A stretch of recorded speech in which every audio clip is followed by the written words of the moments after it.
若欺负老人有段位，这位银行经理绝对有一套。他曾推荐老人办了抵押贷款，而且利息并不高，可如今利息翻了3倍。从最近的1月开始，最初利率已经过期，现在的利息会每月激增。可老人清楚地记得，办理贷款时，经理可不是这么说的。You told me that the odds on the rate going past the prime rate were extraordinary, but possible. 百年难遇都让老人遇到了。这帮坏蛋盯上的不是老人的退休金，而是老人的房子。先套路老人还不起贷款，最终的目的是让房子归银行所有。但老人可不能失去房子，他的房子占着学区，女儿、外孙女和他生活在一起。为了外孙女的学业 I can't lose my house. Not to worry, you're on the yellow notice. The red one is more weighty. 就在银行经理得意之时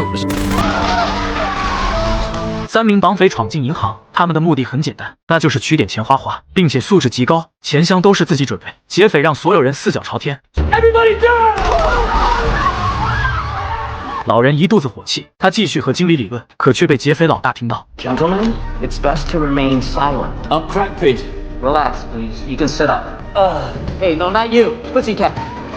出纳员为他们火速装钱，老人递出信封。就在这时，他看到劫匪的纹身，接着递出钱包，可劫匪拒绝了他，并告诉老人 It is a culture's duty to take care of its elderly. Chuck here couldn't give a crap. Chuck. 恰克被抢了钱包，又被劫匪一顿呵斥。劫匪完成任务后，大摇大摆离开银行。经理吓得尿了裤子，老人却意外的笑。他向警方供出劫匪纹身，说得很细致，只要找到纹身工作室，就能找到纹身师，就能找到银行抢劫犯。可一个老头的建议，骄傲的联邦探员怎能相信？他们有自己的办案方法。于是，在晚间电视 Find this artist, and we can find our purpose. It's pretty standard stuff. Hey, that's what we said.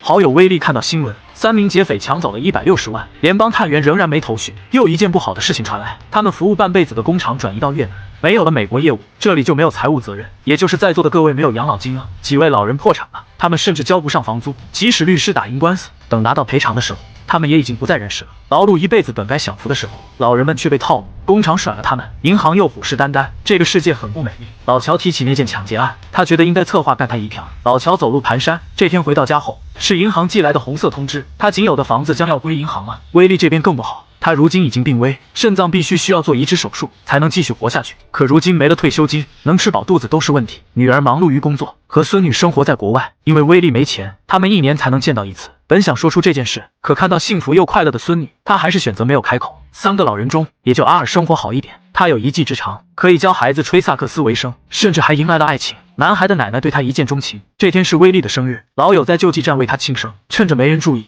Think I may rob a bank. What was that? I'm thinking of robbing a bank. I'm thinking about buying a Ferrari.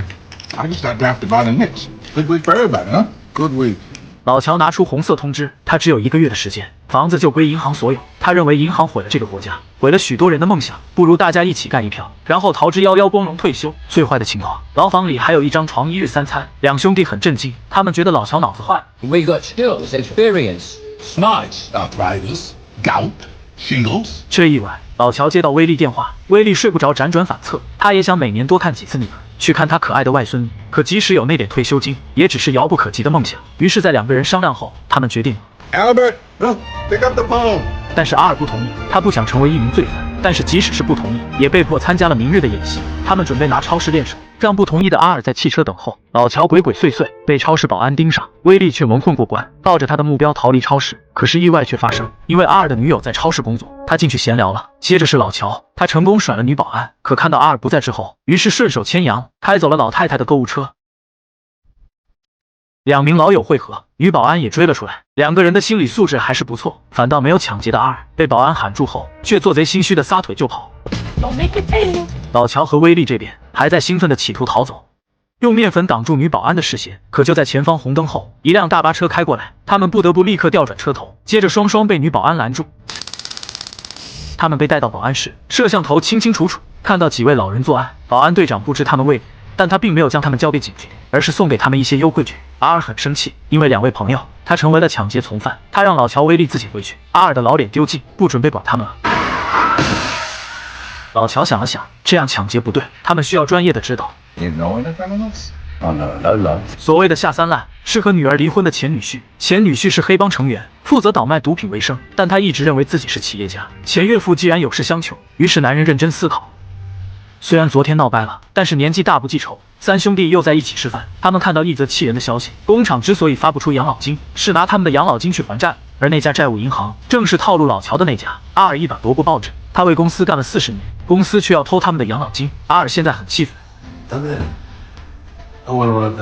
阿尔开着车，拐弯处猛烈挑头，玩的就是心跳。来到一家宠物商店，见到前女婿推荐的黑帮大佬。为了得到大佬的信任，80多岁的老乔猛吸一口。他们承诺，如果事情达成，大佬能拿到1/4；如果失败了，和他毫无关系。可大佬还是难以相信，建议他们最好想明白。 Listen, fella, I don't have to take shit from you. I get enough of this crap out there. In 20 days, I will not have a roof over my head. My social security check is a joke, and my pension is tits up. Us three are going to go through with it. We are going to go through with it. If you want to make 25% helping us, that's fine. But if you don't, keep the bullshit to yourself. 妈呀！接下来的20天，大佬给他们上课，抢银行是一个艺术活，为他们量身打造计划。3位老人亲临现场，记录银行的日常工作情况。正确的逃离也很重要，找一辆不会被注意的车，学会连接火线。还有锻炼身体。这个年纪的劫匪，身体状况是重中之重，在面具笼罩下，要展现出20多岁的身体，不在场证明。行动前必须想好，反反复复的训练，把握时间。他们不能差1分甚至1秒。练习场里学会射击，必要的时候需要开枪。20天的训练，一切准备就绪。行动的那天早上，老乔叫来前女婿。 You do this every day? Every day. Oh, shit. Yes, shit. Wish my dad did this for me. So does your daughter. 老乔教会前女婿如何去做好一位父亲，他们一同送孙女上学。 See you later, Dad. 到了中午，河边的嘉年华派对，他们几乎和所有熟人打招呼。在下午2点半，3个人分别混出派对。老爷爷们戴好面具，同一时间进入银行，特制拐棍将门反锁，在2点45分准时。 Ladies and gentlemen. 由于是本月第2次被抢，工作人员还是很懂流程。所有出纳员打开抽屉，所有现场人员4脚朝天，出纳员不停地装钱。他们知道劫匪时间紧迫，总之打劫流程双方都很娴熟，但还是有人按动警报。一位亚裔女孩引劫匪注意，想念外孙女的威力，和她进行短暂交流。可由于戴着面具，她突然呼吸不畅，倒在地上。女孩看她不像坏人，为了让劫匪呼吸，竟然去掀开了威力的面具，还好被妈妈阻止。女孩又看到劫匪的手表，上面的背景是一个小女孩。 任务基本搞定了，可银行经理却趁机拿枪。银行经理疯了，本来已经坑到了很多钱，而如今的2次抢劫对他的打击实在太大，导致他这次竟没有尿裤子，竟然还敢和劫匪硬刚。可是，一枪都没有击中，而劫匪这边。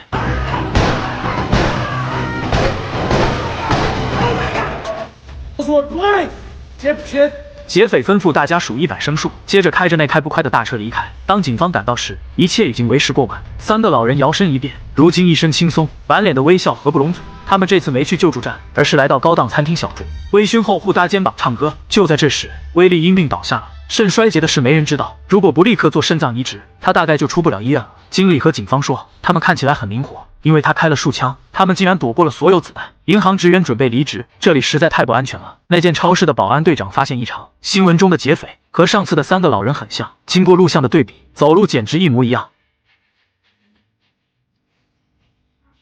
We're gonna need a copy of this. Got one right here.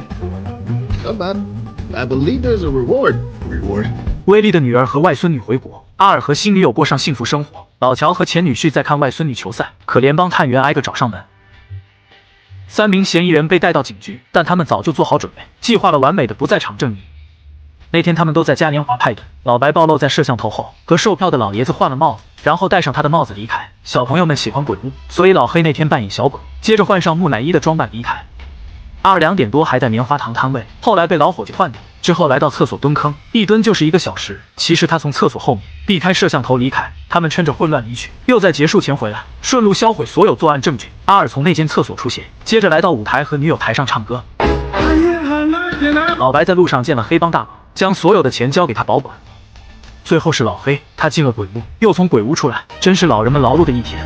这简直是一场完美犯罪。